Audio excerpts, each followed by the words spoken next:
Hace 135 años, la manzana que ocupa hoy el Palacio de Tribunales, Talcahuano, Lavalle, Uruguay, Tucumán, allí se asentaba el parque de artillería. Era el lugar de acumulación de municiones, de piezas de artillería, casi podríamos decir un epicentro fundamental, importantísimo para la defensa militar. Bueno, en ese lugar, en la madrugada del 26 de julio, alteró la paz la llegada de un contingente importante de civiles y de algunos militares comprometidos con un movimiento revolucionario, no solamente militar, sino cívico-militar, es decir, civiles y militares se habían hecho presentes allí para dar inicio a lo que la historia luego recordaría como Revolución del Parque, 26 de julio de 1890.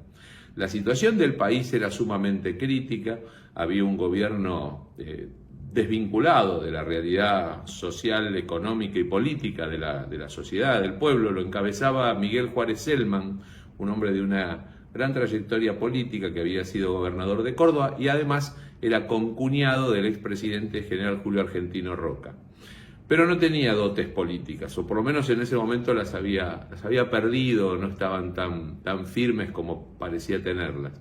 Se había dejado rodear como pasa muchas veces con el poder, por un conjunto de adulones, de alcahuetes, de incondicionales, que lo que pretendían era consagrar un estado político que se conoció como unicato, es decir, la voluntad de uno, del único, que era el presidente de la República. Algo que en la historia argentina ha sido siempre muy desafortunado, no solo en la historia argentina, en la historia mundial, pero particularmente en la historia argentina, cuando se pretende poner todas las virtudes en un único y genial líder que circunstancialmente está ocupando una jefatura política. Bueno, así pasó, que además la crisis económica, emisión de papel moneda sin respaldo, privatizaciones a mansalva, había una gran crisis que se venía generando, se venía anunciando un estallido. Había discursos en el Senado, senadores opositores como Aristóbulo del Valle venían sosteniendo que era imposible continuar bajo un régimen de esta naturaleza. Los que políticamente habían estado cerca de Juárez Celman, los roquistas, la gente del Partido Autonomista Nacional, se fueron alejando precisamente porque eran raleados por los oficialistas y por los exclusivos seguidores del presidente Juárez Celman.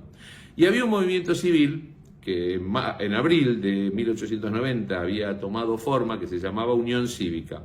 En realidad era un movimiento bastante amorfo, pero intentaba conformar una primera y verdadera organización partidaria al estilo de los partidos del mundo civilizado, de los Estados Unidos, un partido con representación federal, con representación en el interior, en los distintos distritos, con una estructura orgánica, con autoridades, con organismos que lo gobernaran. Esa unión cívica debutó en esa revolución. Me van a decir ahora, ¿pero cómo? ¿Eran democráticos? ¿Hicieron una revolución? La postura que está muy claramente explicitada en el manifiesto revolucionario de julio de 1890 era que la revolución era imprescindible para poner fin al estado de cosas calamitoso en que se había convertido el gobierno y a lo que había llevado el Estado y al país. La idea era que aquellos que tomaran el poder por la vía revolucionaria se autolimitaban, se autoexcluían del proceso político que tenía que abrir a la participación electoral de toda la ciudadanía. Es decir, a ese gobierno acusado de fraudulento porque no estaba basado en la legitimidad electoral, a ese gobierno acusado por el mal manejo, la malversación de recursos públicos, por los desfalcos económicos, lo iba a reemplazar un gobierno revolucionario. Que no sucedió, la revolución duró 3 días, 26, 27 y 28 de julio de 1890. El 29 se negoció un armisticio, hubo un cese al fuego, podríamos decir, casi obligado. Se acabaron las municiones de los revolucionarios que estaban en el parque de artillería. Las gastaron todas. Entonces una comisión negoció con el gobierno un cese al fuego, que los revolucionarios pudieran salir del parque de artillería, volver a sus casas entregar el parque, entregar las armas, los militares continuaron, los que habían sido revolucionarios continuaron con su carrera militar y los civiles volvían a la vida civil normal. El que era jefe de esa revolución, jefe civil de la revolución, era Leandro N. Alem, que después va a seguir siendo una personalidad muy importante para la vida argentina. Va a fundar la Unión Cívica Radical un año después, en 1891. Ha sido diputado provincial, diputado nacional, senador nacional. Siempre fue la figura que es identificada con la imagen del tribuno, del orador, de la figura que habla, que convence multitudes. Y verdaderamente es así, hay que repasar sus discursos de la época, sus escritos, para darse cuenta que a Alem lo motivaba un fuego interior, tenía un fragor, una emotividad en el discurso, pero al mismo tiempo medularmente, tan bien desde lo conceptual, tan clarividente en lo conceptual, que supo mover multitudes en ese entonces. La suerte no lo acompañó, tuvo una vida muy desgraciada, finalmente en el año 1896 se suicidó.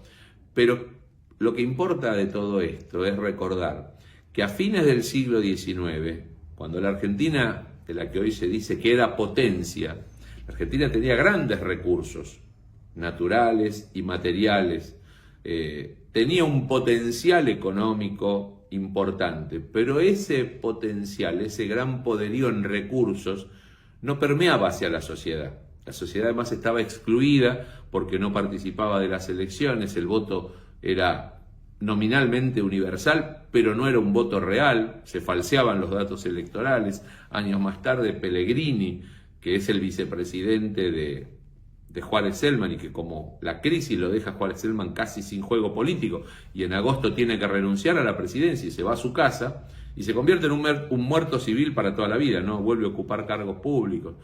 Pellegrini es presidente porque lo sucede a Juárez Celman y muchos años después hace una autocrítica, ya siendo legislador, habla en la Cámara de Diputados poco tiempo antes de su muerte, a principios del siglo XX, y en un discurso dice: este país no ha votado nunca. Es decir, hay un reconocimiento de las élites políticas, de lo que hoy podríamos llamar la oligarquía política que gobernó la Argentina entre el siglo XIX y principios del siglo XX, que reconocía que le habían alejado al pueblo del interés de la cosa pública, de la participación en la cosa pública.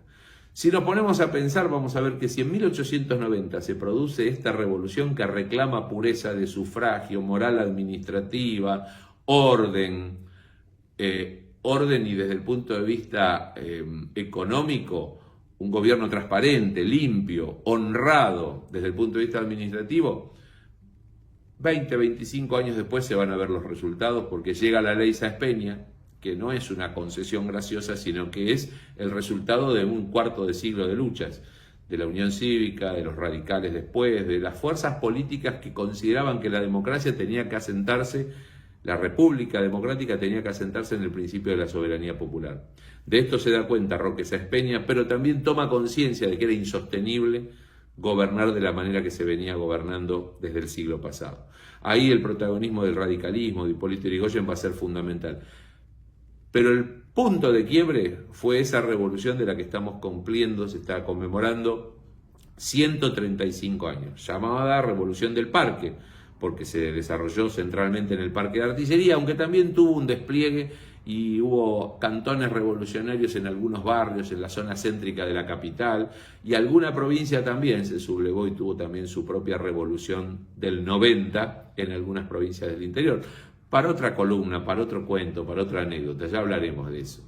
Interesante reflexionar hoy sobre que la democracia en ningún lugar del mundo se regala, ni es una concesión graciosa, sino que es producto de las luchas y de las convicciones firmes de los pueblos. En ningún lugar del mundo se regalan las libertades, menos en Argentina, ni en ningún lugar del mundo. Así que recordar con honor y con agradecimiento a los revolucionarios del 90 que dejaron plantada la semilla por la democracia, la república y la libertad de los ciudadanos de la democracia argentina. Chao.